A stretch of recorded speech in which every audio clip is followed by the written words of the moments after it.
Hello all, my name is Krishna and welcome to my YouTube channel. Today we'll be discussing why do we require feature scaling. Whenever we are solving any machine learning use case or deep learning use case, why do we require to perform feature scaling with respect to the data set that we have? So remember guys, whenever we are discussing about feature scaling, that basically means we are discussing about features, right? Now suppose let me consider that in my data set I have features like height, okay? I have features like weight. And suppose based on this, right, I want to predict what is my body mass index, suppose my BMI, okay. Now suppose in this case what it may happen that my height and weight are basically my independent features and my BMI is basically my dependent feature. Suppose this I'm just taking as an example. Now remember guys, every feature has two things, okay. One is, I'm just talking about the values inside this, okay. Whenever I'm talking about this particular values, this values has two things. One is it is represented by magnitudes and then it is represented by units, okay. Because we will be using these features, we'll be actually recording this observation based on the magnitudes and units. Now if I take an example of height, I'm computing height by centimeters. Suppose I'm computing it, okay. So this centimeters is basically my units and the value inside this height is basically my magnitude. So it may be 180 centimeters, 170 centimeters. So this value is basically magnitudes, right? Now similarly if I take weight, my unit may be kg, okay, because that is how we actually calculate weights. Then if I want to put some values like 78, it may be 84, okay, and these are my magnitudes. Now if we don't perform feature scaling, what may happen in this scenario is that some of the machine learning algorithms, okay, we'll discuss about some of the machine learning algorithms where we have to compulsorily do feature scaling. Now, if I am going to take this particular magnitude values and try to apply in some machine learning algorithm, just let me take an example like k nearest neighbor. Now, you know that k nearest neighbor works on Euclidean distance, okay.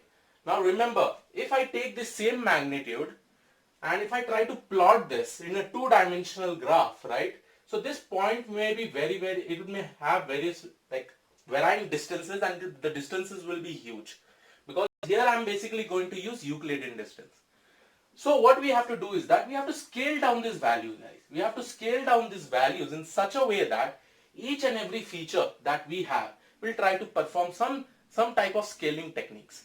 I have already discussed what are the different types of feature scaling in my previous videos, but we are just trying to understand why feature scaling is required. Understand guys, this value differ a lot, okay, and when we are using in some of the algorithms like k and n, where the Euclidean distance is very important and that Euclidean distance is computed based on this particular magnitude of the value. So we should try to perform scaling and we should try to scale down these features, and that scaling also happens with respect to that specific features only.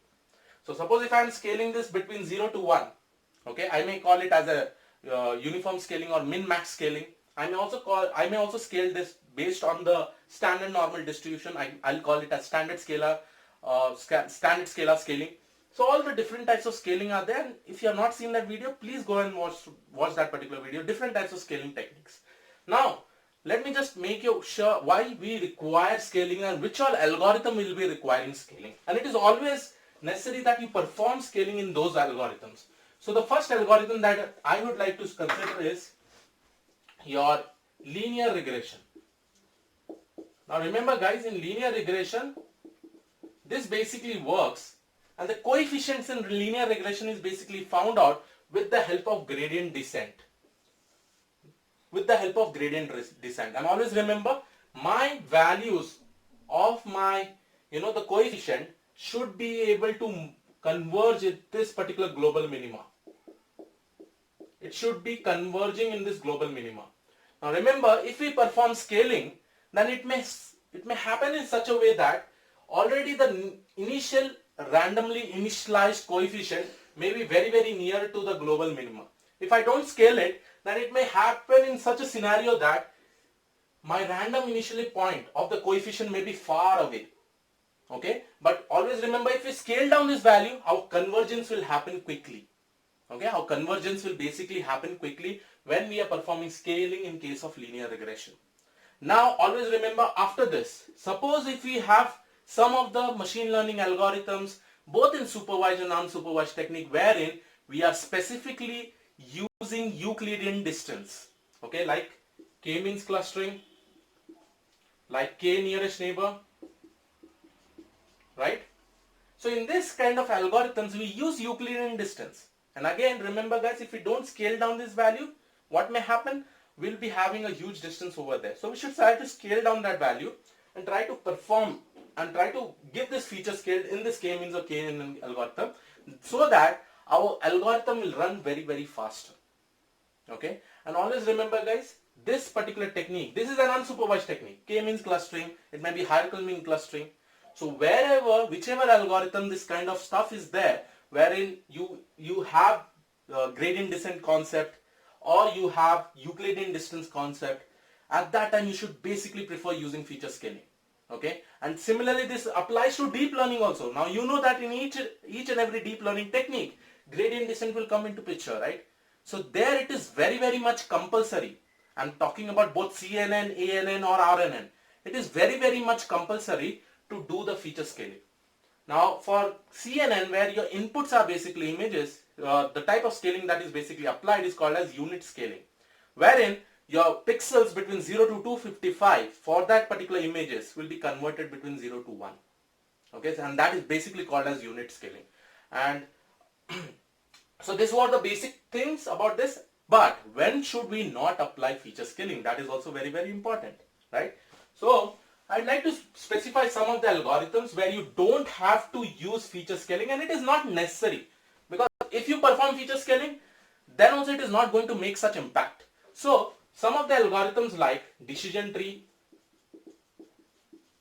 random forest, XGBoost. So these are basically my ensemble techniques, right? In all these techniques, you don't have to use feature scaling, guys. Because just understand, decision trees will just be creating trees, right? Based on the features, based on these features. So if you scale down this value, it is not going to make that particular impact, because the number of branches will be almost same, whether you do the scaling, whether you don't do the scaling. So you do not have to perform. And you know that random forest is also an ensemble technique, and within that you will also be using decision tree. Similarly in the case of XGBoost. So you don't have to perform specifically some feature scaling in this particular case. Let it be a regression problem, let it be a classification problem. So I hope you got a basic idea why and when to perform feature scaling, what are the necessary conditions, which all algorithms you will prefer performing feature scaling. That's all about this particular video. Please do subscribe to the channel, guys. If you have not already subscribed, I'll see you all in the next video. Have a great day. Thank you.